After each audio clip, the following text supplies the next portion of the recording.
Alright, what's going on everybody? Welcome back. My name is Alex and today we're talking about Batman and is he really dead inside of Gotham Knights? And before we actually jump into the video, I do want to give you guys a spoiler warning for the comics because I will be talking about the Court of Owls story. So if that's something that you're interested in not getting spoiled, then you might want to hold off on this video. But if you don't really care about being spoiled, then you are in the right place and yeah, let's get into it. Now first things first, I know that the Gotham Knights game is going to be loosely based off the Court of Owls. I don't know exactly how deep that they're going to, dig into the actual comic lore. But a brief rundown of these guys are pretty intense, man. They're like a super shadowy organization. They pretty much run Gotham. And if these guys want you dead, you're pretty much dead. There's literally nothing you can do. Now, do I think Batman is actually dead in this game?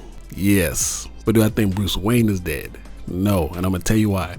I'm gonna give you guys a whole bunch of things that these guys did in the comics to the reason why I don't think that, Batman can just straight up fight these guys. And then I'm gonna tell you why I believe that he faked his death. Now for the first bullet point, this one actually begins at the very start of the comics. Batman, he's doing his Batman thing. He's only been Batman for about 5 years at this point, mind you. So this is kind of like still a new Batman at this point in time in the story. And yeah, he's doing his thing, he's fighting villains, and then who pops up? The Joker. So it's Batman and Joker, they're teaming up, they're fighting villains. The villains are confused because Joker's helping Batman. They're doing like double team moves, they're going in. And after all of the dust settles, Batman's back in the Batcave, they locked everybody back up. Joker's standing behind them and they're talking. Batman, he's saying like how he has to implement new strategies to, keep these villains in check because they have been going completely out of control. Mind you, Joker's still standing behind him. He takes his mask off and it's Dick Grayson. So Dick Grayson has been pretending to be the Joker to confuse the criminals and, try to keep them on their toes, they don't know what's going on. And so what that tells me about Batman during this storyline is that he is not afraid to, be a little bit unorthodox. So yes, that means he would probably absolutely fake his death. If that means he can get an upper hand and, infiltrate the Court of Owls some way, somehow. And if they believe that Batman is dead, then they're not looking for him. All right, now bullet point number 2 is that Batman actually didn't believe that the Court of Owls existed until it was way too late. And what I mean by that is that these guys are absolutely ruthless. Now, I know I said spoiler warning already before, but there's going to be another spoiler warning. Now, we all know the story about how Bruce Wayne lost his parents. They got mugged in the alley, like the pearl necklace and all that stuff. But what if I told you that it is heavily hinted at and pretty much confirmed that the Court of Owls were responsible for killing Bruce Wayne's parents? So this group is literally everywhere. Like if you go against them even a little bit, they give you like a couple warnings, and if you don't back off, that is absolutely a wrap for you. Like it's over, like there's no escaping it. These guys are literally everywhere. And another fun fact is that they're also responsible for the death of Dick Grayson's parents.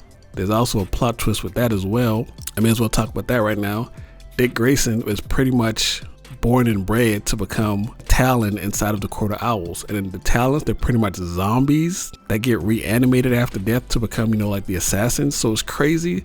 These guys are literally everywhere. They've been doing some shady stuff for way too long.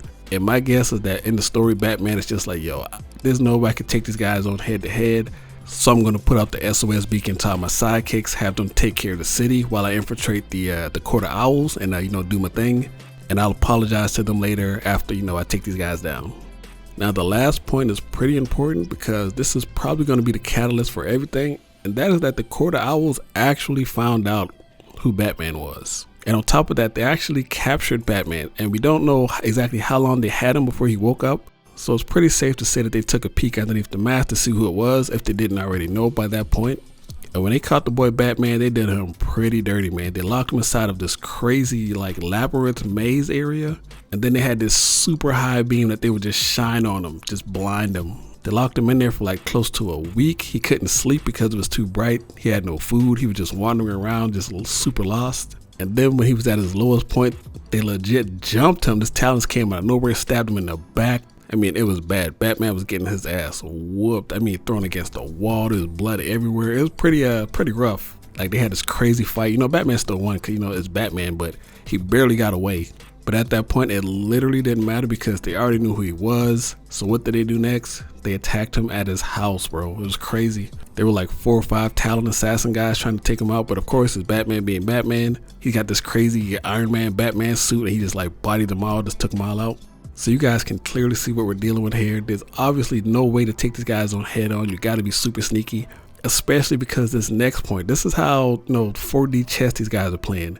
One of the members inside of the Court of Owls, with spoiler alert again, heavily hinted that this dude right here is Batman's brother, Thomas Wayne Jr. Yes, Batman has an actual brother in the story now. They haven't confirmed it. It's kind of just super heavily hinted at. Even Bruce Wayne couldn't figure out if the guy was just lying or that's his actual brother. But apparently the backstory is, yes, they had a son. He was only alive for a couple minutes, apparently, and then he passed away. But the theory is that the Court of Owls, pretty much kidnapped him, raised him, and, kind of put it in his head that he was the rightful heir to the whole to the Wayne, fortune. Now, of course, this entire video is literally just speculation. Of course, I don't know what's going on in this story, but if they even take a little bit from the story and implement it into the game, because if you're gonna do Court of Owls, you gotta do Court of Owls right. These guys are super vicious, man. So I hope they actually take some of these points and make it, into the game. Even if, maybe some other characters get some story beats, because Batman is quote unquote gone. So let me know in the comments what you guys think about the Court of Owls. This is literally just a super brief rundown of the comics. If you want to read the entire thing, I would highly suggest it. It's a pretty cool run. And also let me know down below if you believe Batman is actually dead. And with that being said, that is all I got for you guys today, man. I hope you guys enjoyed the video. If you did, leave a like, comment, subscribe, all that shenanigans. And I'll catch you guys next time. Peace.